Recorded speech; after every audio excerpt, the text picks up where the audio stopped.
बुटवलको मेयरमा खेलराज रेग्मी निर्वाचित। 25 वर्षपछि काङ्ग्रेसको पुनरागमन।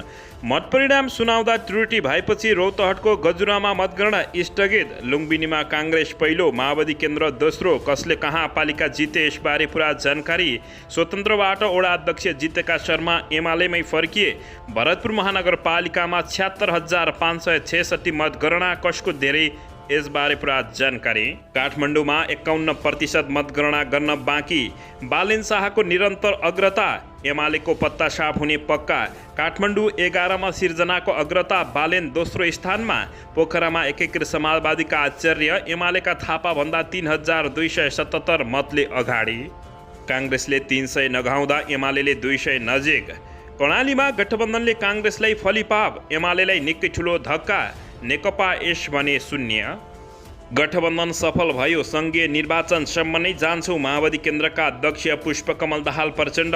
690वटा पालिकाको मतपरिणाम सार्वजनिक। कुन दलले कति जिते यसबारे पुरा जानकारी। सांसदबाट राजीनामा दिएका एकजनाको हार, 2 जना कठिन सङ्घर्षमा। पोखरामा निवर्तमान मेयरकै ओडामा एमाले पराजित।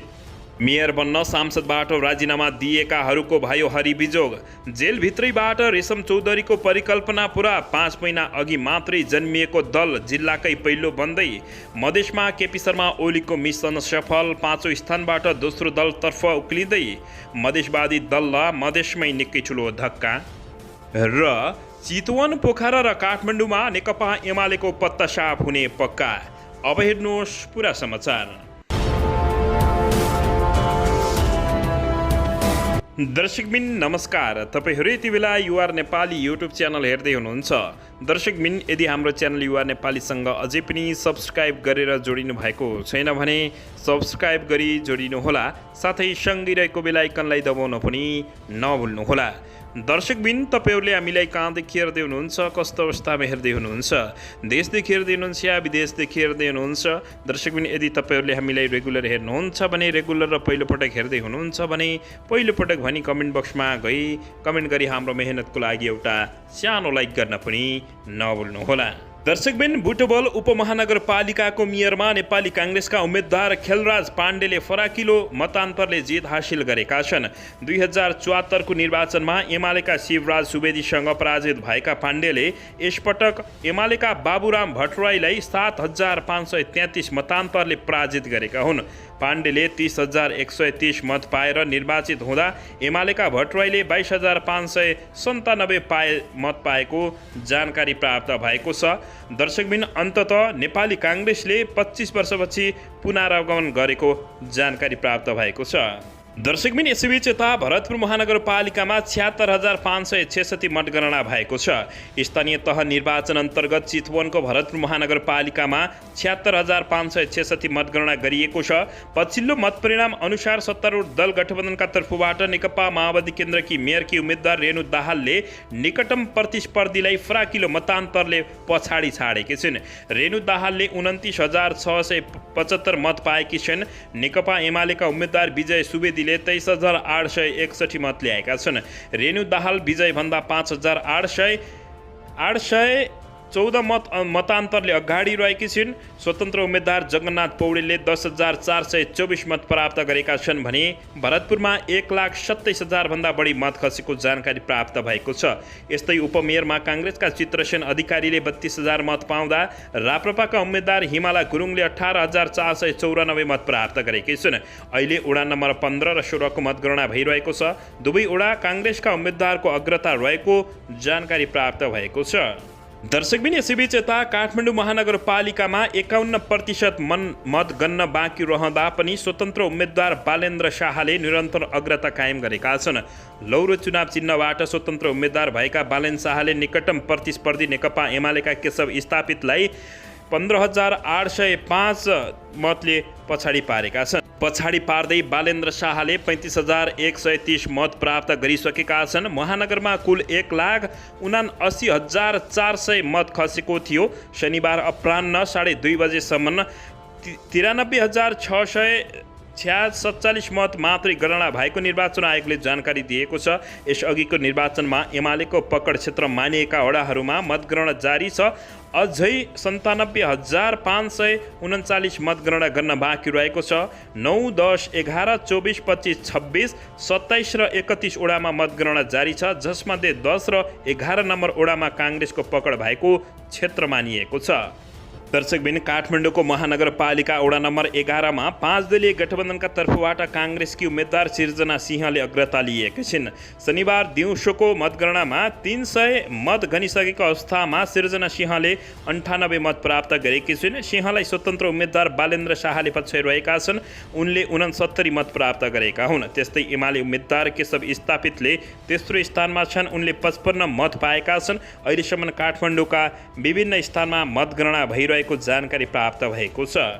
दर्शकबिन, यसैबीच यता पोखरा महानगरपालिकाको मेयर पदमा गठबन्धनका तर्फबाट नेकपा एकीकृत समाजवादीका धनराज आचार्यको अग्रता कायमै रहेको छ।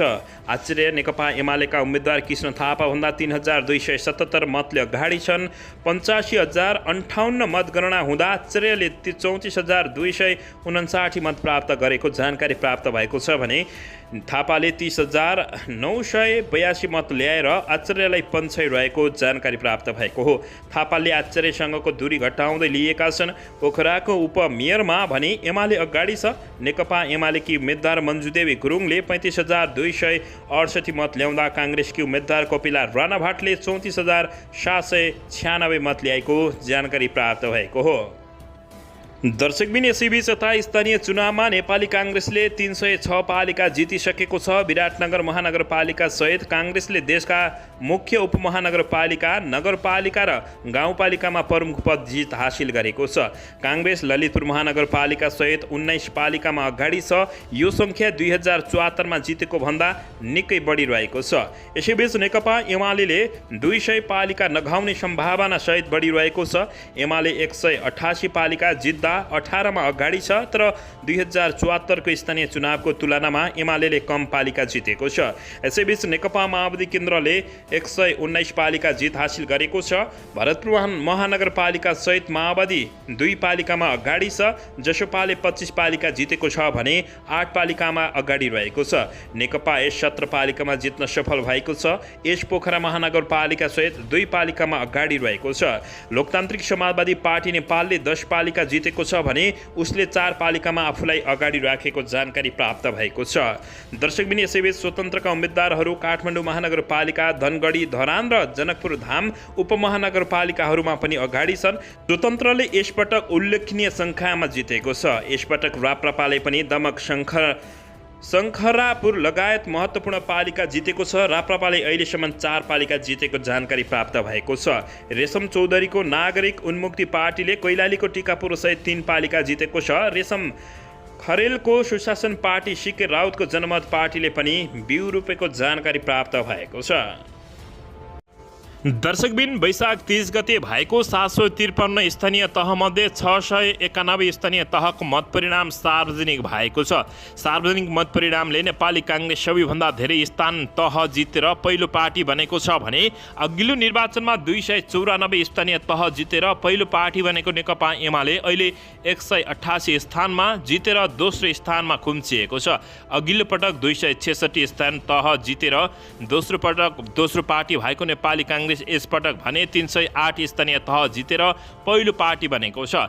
अझै पनि 62 स्थानीय तहको मतपरिणाम आउन बाँकी छ, तर पहिलो र दोस्रोमा काङ्ग्रेस र एमालेको स्थानमा परिवर्तन आउने सम्भव अवस्था छैन भने विगत चुनावमा 106 स्थानीय तह जितेको नेकपा माओवादी केन्द्र 62 स्थानीय तहको परिणाम आउन बाँकी रहँदै 118 स्थानीय तह जितेर तेस्रो स्थान सुरक्षित गरेको छ। चौथो स्थानमा जनता समाजवादी पार्टी छ। उसले अहिलेसम्म 27 स्थानीय तह जितिसकेको छ भने एमालेबाट फुटेर भर्खरै बनेको नेकपा एकीकृत समाजवादी पार्टीले 21 स्थानीय तह जितेर 5औं स्थान सुरक्षित गरेको छ। यसैबीच लोकतान्त्रिक समाजवादी पार्टी भने 9 स्थानीय तह जितेर 6औं स्थानमा आफ्नो स्थान सुरक्षित गरेको जानकारी प्राप्त भएको छ। दर्शकबिन यसैबीच यता काठमाडौँ महानगरपालिकामा मेयर पदका स्वतन्त्र उम्मेद्वार बालेन्द्र शाहले 33,624 मत पाएका छन्। यो सँगै उनको जित सुनिश्चित जस्तै भएको बताइएको छ। मेयर पदका उम्मेद्वार नेकपा एमालेका केशव स्थापितले 18,189 मत प्राप्त गरेका छन्। पछिल्लो मतपरिणाम अनुसार काठमाडौँ महानगरमा 91,972 मत गन्दा स्थापित बालेनभन्दा 15,435 मतले पछाडि भएपछि बालेन शाहको दर्शकबिन यति बेला जित निश्चित भएको कतिपयले आकलन गरेका